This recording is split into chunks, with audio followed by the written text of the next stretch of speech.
नमस्कार मैत्रिणींनो, मी वर्षा फॅशन या यूट्यूब चॅनलमध्ये तुमचं अगदी मनापासून स्वागत करते. तर मैत्रिणींनो, आजच्या व्हिडिओमध्ये आपण बघणार आहोत बघा अशा पद्धतीची बॅग डिझाईन. आता मी तुम्हाला व्हिडिओच्या स्टार्टिंगलाच दाखवत आहे, म्हणजे तुम्हाला कळेल की व्हिडिओमध्ये पुढे कोणती बॅग मी दाखवणार आहे ते. आणि हिला आपण अस्तर पण लावलेलं आहे, मेन फॅब्रिक आणि अस्तर यापासूनच बनवलेली बघा एक युनिक आणि एक वेगळ्या पद्धतीची बॅग डिझाईन आज मी तुमच्यासोबत शेअर करत आहे. तर तुम्हाला नक्कीच आवडणार आहे आणि तुम्ही ती अशा पद्धतीने शोल्डरला पण कॅरी करू शकता. अशा पद्धतीचा आपला हा बेल्ट आहे. तर चला जास्त वेळ न घालवता लगेचच व्हिडिओला सुरुवात करू. व्हिडिओ युजफुल वाटला, आवडला तर प्लीज प्लीज प्लीज व्हिडिओला लाईक करा आणि लाईक केल्यानंतर हाईपचे जे पॉईंट असतात ना ते पण देत चला. तर चला सुरू करूया आजच्या व्हिडिओला. तर आजच्या आयडियासाठी बघा मी ते कापडी शॉपिंग बॅग घेतलेली. जेव्हा आपण नवीन कपडे खरेदी करतो त्यासोबत आपल्याला भेटतच असती, तरी प्रत्येकीकडेच अवेलेबल असेल. तर या पद्धतीने आपण ही कटिंग करून घेतलेली आहे. आता याची जी रुंदी आहे ना ती इथे मी घेत आहे 12 इंच. तर 12 इंचावरती मार्क केलं आहे, तुम्हाला स्क्रीनवरती पण माप दिलं आहे आणि वैसवर देऊन पण सांगत आहे. ठीक आहे. आणि लांबी घेतलं आहे मी इथं 22 इंच. ठीक आहे. तर 12 बाय 22 इंचाचा इथे आपल्याला एक आयताकृती पीस लागणार आहे ह्या कापडी शॉपिंग बॅगचा. तुम्ही इथे नॉन पण वापरलं ना तरी पण चालेल, पण मी कसं प्रत्येकीकडे जे अवेलेबल असेल ना त्यापासूनच शक्यतो आयडिया बनवून दाखवत असते, म्हणजे प्रत्येक ताईंना ते शिवता यावं त्यासाठी. 12 बाय 22 इंचाचा इथे आपल्याला एकच आयताकृती पीस घेतलेला आहे मी. आणि इकडनं आपल्याला लांबीनुसार 12 इंचावरती एक मार्क करून घ्यायचं आहे आणि एक लाईन आपण इथे ड्रॉ करून घेऊया. आता त्यानंतर जिकडनं रुंदी आहे तिकडनं अशा पद्धतीने फोल्ड करायचं आणि इथे एक सेंटरला मार्क करून घ्यायचं आहे बघा. ठीक आहे. आणि जिथून मार्किंग केली ना सेंटरची, तर सेंटरपासून 1 इंच इकडे आणि 1 इंच तिकडे अशी आपल्याला इथे मार्किंग करून घ्यायची आहे बघा या पद्धतीने. आणि इकडनं पण सेंटरपासून 1 इंच आणि कडेपासून 1.5 इंचावरती मी मार्क केलं आणि इथे एक आपला चौकोनी बॉक्स आहे तो रेडी झालेला आहे बघा. तुम्हाला इथे माप पण लिहून दाखवलं. ठीक आहे. आणि हे जे अंतर आहे हे 12 इंच आहे आणि वरती जे आहे तिथे आपल्याला थोडासा असा राऊंडसारखा आकार आहे तो देऊन घ्यायचा आहे. आता जशी मार्किंग केली तशीच आपण याची कटिंग पण करून घेऊया. अगदी सोपी पद्धत आहे मैत्रिणींनो आणि अगदी स्टेप बाय स्टेप ट्युटोरियल मी तुम्हाला हे देत आहे. तुम्हाला शिवताना कुठल्याही प्रकारची अडचण येणार नाही. ठीक आहे. तर अशीच आपल्याला अजून एक दुसरी एक कापडी शॉपिंग बॅग आहे ना ती कट करून घ्यायची, कारण की दोन्हींचं सेम मेजरमेंट आहे, त्यामुळं मी हाच पार्ट यावरती ठेवून कटिंग करून घेते. तर अशा प्रकारे मैत्रिणींनो दुसरा पण जो शॉपिंग बॅगचा कपडा होता ना तो पण मी कट करून घेतलेला आहे बरोबर या पद्धतीने. ठीक आहे. तर आता हे दोन पार्ट आपल्याकडे तयार झाले. आता कोणताही तुम्हाला जो मेन फॅब्रिक घ्यायचा आहे ना त्याच्या हे आतल्या साईडने अशा पद्धतीने ठेवून स्टिच करून घ्यायचं आहे. तर तुम्ही मेन फॅब्रिक म्हणून जो कोणता कपडा घेणार असाल त्याच्या आतील साईडने आपल्याला हे स्टिच करून घ्यायचं आहे. तर चला मी स्टिच करते.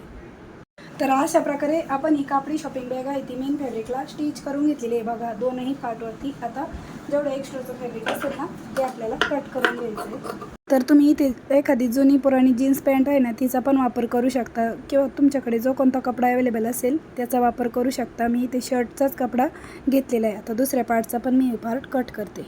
आता दुसरा पण पार्ट आहे तो मी बघा या पद्धतीने एक्स्ट्राचं फॅब्रिक होतं ते कट करून घेतलेलं आहे. दोनही पार्ट आपले तयार झाले. आता त्यानंतर हे काय करायचं आपल्याला, ही 2 इंची राईट साईड आहे ती समोरासमोर ठेवायची आणि हा जो पार्ट आहे तो आपल्याला स्टिच करून घ्यायचा आहे. फक्त एवढा जो रुंदीचा पार्ट आहे ना तोच आपल्याला स्टिच करून घ्यायचा आहे. तर यावरती मी डबल टिप देऊन घेतली आणि वरतून पण एक दाब टिप देऊन घेऊया. आणि बघा तो स्टिच केल्याच्या नंतर अशा पद्धतीने दिसत आहे. आता त्यानंतर आपल्याला याच मापाचं अस्तर पण आहे ते कट करून घ्यायचं आहे. तर मी इथे अस्तर पण सेम याच मापाचं कटिंग करून घेत आहे. ठीक आहे. मी इथे साडीचा कपडा घेतलेला आहे, तुम्ही कोणताही फॅब्रिक घेऊ शकता अस्तरसाठी.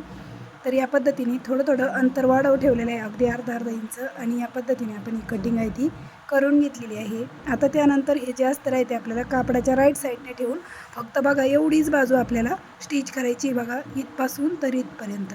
तर चला शिलाई मशीनवरती दाखवते मी. आणि मी इथे कडेकडेला ठिकठिकाणी टाचणी लावून घेतलेली आहे, म्हणजे आपल्याला स्टिच करायला अगदी सोपं जावं त्यासाठी. ठीक आहे. तर ही एक साईड स्टिच झाली ना तर तुम्ही लगेच तिला दाबटीप मारून घ्या पलटी मारून. आणि मी या दोन्ही साईड स्टिच केल्या आणि मग पलटी मारायचा ट्राय करत होते, पण म्हणजे खूप वेळ लागतो, कारण की हा जो रुंदी आहे ना ही आपली फक्त 2च इंच होती ना, तर त्यामधून हा पूर्ण कपडा पलटी मारायला खूप वेळ जातो आणि खूप किचकट वाटतं ते. तुम्हाला तर असं वाटेल ते पलटी होतं आहे की नाही, कारण की खूप छोटा स्पेस शिल्लक राहत होती ते. त्यामुळे तुम्ही एक साईड स्टिच करा आणि मग असा कपडा पलटी मारा आणि मग दुसरी साईड ना दोन्ही आतल्या साईडने फोल्ड करून इस्त्री करून टिप मारा. कारण की असं आहे ना हे म्हणजे मला खूप वेळ गेला होता इथं, कारण की कपडा खूप छोटा होता इथं 2 इंचचा आणि याच्यामधून हा पूर्ण फॅब्रिक आहे तो आपल्याला पलटी मारून घ्यायचा होता. म्हणजे मी खूप ट्राय करत होते, खूप वेगवेगळे प्रयत्न करत होते आणि हळूहळू फायनली मी अशा पद्धतीने हा जो पूर्ण फॅब्रिक आहे तो पूर्ण एवढ्या रुंदीच्या पट्टीतून बाहेर काढला होता आणि याला खूप वेळ लागला होता मला. तर त्यामुळे तुम्हाला मी असं सजेशन देईन की तुम्ही दोन्ही बाजू न पलटी मारता एक बाजू पलटी मारून दाबटीप द्या आणि दुसरी साईड इस्त्री करून आतल्या साईडने फोल्ड करून घ्या. म्हणजे तुम्हाला एवढा वेळ लागणार नाही आणि हे खूप किचकट वाटतं, खूप वेळ खाऊ वाटतं. ह्याच्यातून ना पलटीच मारता येत नाही लवकर. माझा पण खूप वेळ गेला म्हणून मी तुम्हाला हे सांगत आहे. आणि फायनली अशा पद्धतीने मी हा जो पार्ट आहे तो राईट साईडला टर्न करून घेतलेला आहे आणि अथक परिश्रमानंतर हे फायनली बाहेर आलेला आहे कपडा. आता यावरती आपल्याला दाबटीप पण देऊन घ्यायची आहे. तर व्यवस्थित अशा पद्धतीने हे जे बाहेर काढून घ्यायचे कॉर्नर आणि यावरती आपण दाबटीप देऊन घेऊया. ठीक आहे. दुसऱ्या साईडने पण सेम याच पद्धतीने आपल्याला दाबटीप आहे ती देऊन घ्यायची. म्हणजे अगदी प्रॉपर आणि फिनिशिंग सहित आपले हे जे स्टिचिंग आहे ती कंप्लीट होणार आहे या पद्धतीने. आता त्यानंतर तर या पार्टवरती आपण दाबटीप पण देऊन घेतलेली आहे. ते माझं थोडंसं फाटल्यासारखे होतं की तिथे मी म्हणजे मशीन मागे पुढे करत जास्तीच्या टिपा देऊन घेतलेले आहेत. आता त्यानंतर हे दोन कापड आहेत ना मेन फॅब्रिक, त्याची राईट साईड आपल्याला समोरासमोर अशा पद्धतीने ठेवून घ्यायचे आहे आणि अस्तरचा कपडा आपल्याला बाजूला करायचा आहे बघा या पद्धतीने. आणि अस्तरचा कपडा पण आपल्याला व्यवस्थित सेट करून घ्यायचा आहे बघा या पद्धतीने. आणि इथे आपल्याला एक टाचणी लावून घ्यायची. म्हणजे आपल्याला या दोन्ही कडा आहेत ना ते स्टिच करायचे आहे फक्त. ठीक आहे. आणि अस्तरचा जो कपडा आहे ना तो कुठूनही तुम्ही एवढा पार्ट आहे तो ओपन ठेवायचा आहे बघा. तर मी इथे मार्किंग केली, एवढा पार्ट आपण ओपन ठेवू आणि बाकी दोन्ही कडा आपल्याला स्टिच करून घ्यायचे आहे. लक्षात ठेवा फक्त दोन्ही कडाच आपण स्टिच करत आहोत. आणि जिथे ओपन पार्ट ठेवायचं आहे ना तिथे मशीन मागे पुढे करत लॉकची टिप पण देऊन घेतलेली आहे आणि इकडच्या साईडचे पण कड आपण स्टिच करून घेतलेली आहे बघा या पद्धतीने.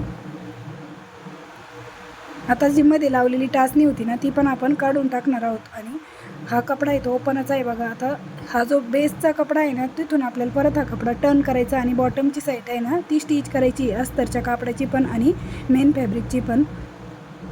आणि यावरती कडेला लॉकची टिप देऊन घेतली. थोडंफार मागे पुढे पार्ट होता तो पण कट करून घेतला. अस्तरच्या साईडचा पण बॉटमचा पार्ट आहे तो मी स्टिच करून घेतलेला आहे.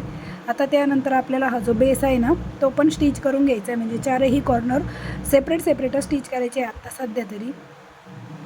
मेन फॅब्रिकचे पण जे दोन कॉर्नर होते ते मी सेपरेट स्टिच केलेले आहे आणि अस्तरच्या कापडाचे पण. ठीक आहे या पद्धतीने.